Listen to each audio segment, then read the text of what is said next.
লাউ চিংড়ি রান্নার জন্য লাউটা ছোট ছোট টুকরো করে কেটে নেব।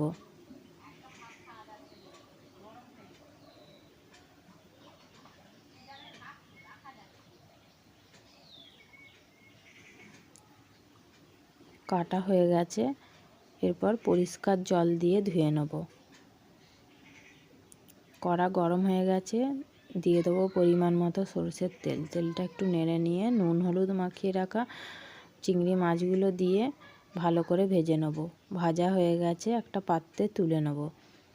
এরপর ওই তেলের মধ্যেই ফোড়নে দেবো গোটা জিরে, এলাচ দিয়ে নেড়ে নেব। দিয়ে দেবো টমেটো আর কাঁচা লঙ্কা, দিয়ে দেবো পরিমাণ মতো নুন হলুদ, ধনে জিরে আদা বেটে নেব।